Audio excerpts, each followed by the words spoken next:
marvellous. Pip, pip, twiddly-dee, tally-ho, Joolz Guides here, in which I wander around London and tell you fascinating facts. And today, no, I thought my nose might be bleeding because I've come south of the river again. But yeah, I am indeed south of the river. We're in Brixton, and Brixton comes from Brixton or something like that. It's like a stone, boundary stone. It was up at the top of Brixton Hill there, which was a meeting point for the 100 local parishes. But towards 1816, they started building these houses down these main roads. Actually, the main roads are old Roman roads. This Brixton road, I think you eventually come to Croydon, and then you end up in Brighton. Okay, so joining us for today. My name is Natalie, but I go by Natural Wright because I've had natural hair since I was 8. So Another poet. What is it with Brixton and poets? But there's a lot to express. There's a lot to talk about. Brixton is a place where culture and history and politics collide. In the 1940s and 50s, the Windrush breeze blew my grandparents' generation here. Their stories are memorialised in the Black History Archives right here in Windrush Square. The Windrush was when, like, my grandparents' generation came over. First boat was the Windrush. Jamaica? Yes. To rebuild Britain, I suppose, after the war. 1948, so that's the year that the Windrush came over. They also served in the war as well, which they don't get recognition for that as well. If you look over here, you've got the monument to the servicewomen and men that died. And just next door is the Black Cultural Archives, which opened in 1981, and it's the only repository of black culture and history in the UK. Fantastic, there's so much knowledge and information in there. The poetry night is Wednesday, it's Poetic Unity. It's a really, really powerful night. I've performed here a couple of times. I haven't been here for a while though. Talking about love, and I'm dancing around when I'm with the crowd in the streets of Brixton. Hi, Julian. Hello. Hi. Excellent. Okay. Manly handshake. This is Diana, and we're actually allowed to film in here. Super. Thanks so much. There are 5 markets, obviously, in Brixton. Both markets are Grade 2 listed. Buildings are normally listed because of their architectural beauty. Brixton Market was actually listed for its cultural relevance. So the diversity that you see in regards to the people, the retail mix, the type of food that we have here has been retained and restored in the cultural listing. Yes, this is one of our, we call them traditional traders.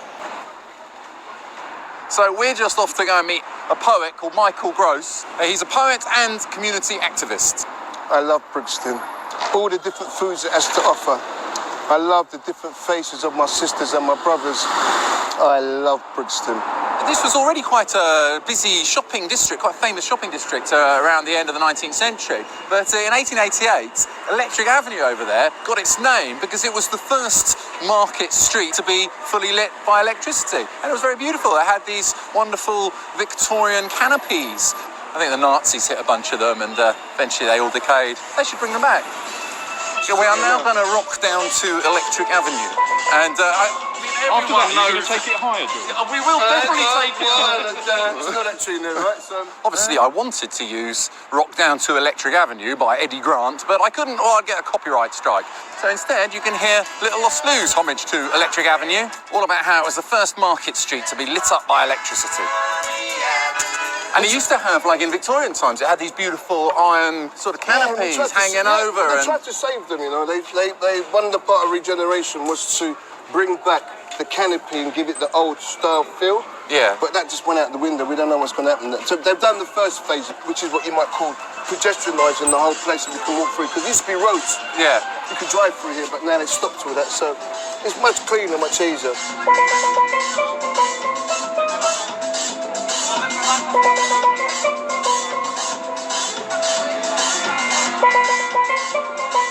When I think of the 80s, for me, I have an image of Arthur Scargill, Margaret Thatcher, the miners' strikes, but also we had these massive Brixton riots in 1981. So what was the last straw that actually sparked it off, that really kicked it off? There was 2 straws. There was a fight that happened in Brixton in 81, and instead of the police allowing it to go to the doctors and everything, they took him into custody, getting him back out of that. That caused the fight, and then it just escalated. It was when my mum got shot. That touched a deeper core within the community. That's someone's mum. So word spread pretty fast, I guess. Very fast. By the time that word spread, there was a gathering outside my mum's house. And I think someone, I know the person who threw the first one, threw the first bottle at the window. This is when, more than just racism, right? There was all sorts of isms going on because you had the Irish problem as well, right? Yeah, because they had signs saying no blacks, no dogs. Irish, no dogs. No dogs. And they asked me to design a poem for them. It goes, let the Guinness flow, my friends, the black and white together, for the history of our path will be entwined forever, from the Irish seas to the Celtic shores, to distant roots of Mother Africa is the inspiration for our source, for we tell the same story. Well, I'm going to get a saltfish patty and cocoa bread. Lovely jubbly. What is this? You've got a lamb patty in cocoa bread. Okay. So it's like hardo bread, like making bread. And it's down here. We should have been Blue Peter presenters. Yeah, we should have. You're enjoying my lovely patty. Is this yours? You made this? Yeah. Good job. You like it? Yeah, it's good. It's good. It's a bit hot, actually. One of the places that got hit in the riots in the 90s was the Atlantic Bar, which was this one here. It's now the Dog Star. What was it called back then? The Atlantic? It was called the Atlantic, yeah. What was it like in there? No, but you couldn't go down there unless you knew someone in there. And if the police come, it was confrontational. Up there, You can go like that. No, I can't go many places like this. There's a cousin, there's a police officer. You can talk to us as much as you want. No, man, that's police, brother. That's police. And he's one of the residents of them now, the original man them then that came to Brixton. What? Just do a quick bit of translation there, because I believe Michael just used the word mandem. Right? The man them. The mandem? Those men. Those men. Oh, they're mandem. Yeah, that's what it means. Man them. Right. But we just reversed it.